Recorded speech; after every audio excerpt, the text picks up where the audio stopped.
Like pornography, it is impossible to write about Triumph of the Will, Leni Riefenstahl's notorious documentary record of the 1934 Nazi Congress rally, without explaining why you are interested in something most would prefer to sweep under the carpet, even as the reason is patently obvious.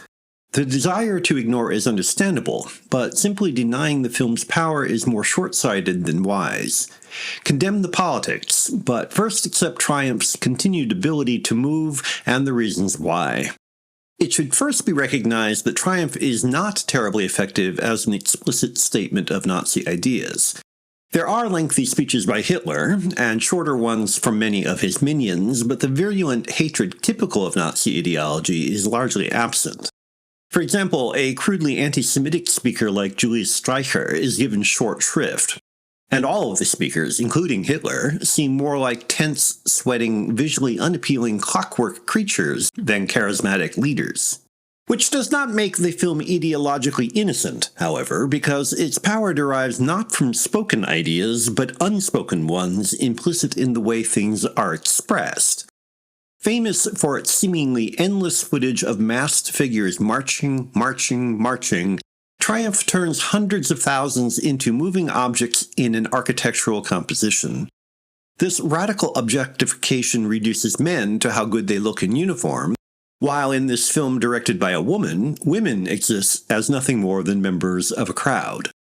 The reduction of humanity to props is an indirect, thus insidious, expression of the Nazi Weltanschauung.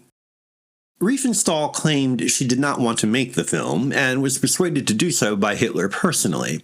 This appeal was unusual, for Hitler normally left cinematic matters to Goebbels, who reportedly detested Riefenstahl. There is a tremendous irony in Hitler's support, because the dictator notorious for, among other horrors, destroying modernist art and its creators ended up commissioning a modernist masterpiece. For Triumph verges on an abstraction worthy of the most rigorous modern art. It exalts in the beautiful and form for form's sake. The massed crowds are enhanced by the attention to the fall of light, the play of the weather, the drama of clouds, fire, smoke, and water, as well as the charms of Nuremberg's medieval architecture. Every detail contributes to an overpowering, stultifying, yet intoxicating effect light years removed from the contrived gemütlich narcosis that was the regime's preferred mode of expression.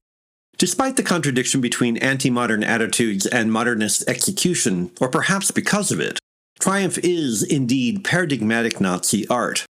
Even Hitler's bitterest enemies acknowledged how his masterful mise-en-scène could overwhelm rationality through sensuously compelling spectacle. There is nothing subtle about the effect, and there is no appeal to any value beyond conscienceless euphoria.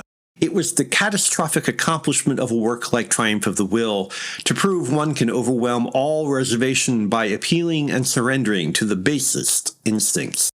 Only by acknowledging that reality is there hope for dealing with the results.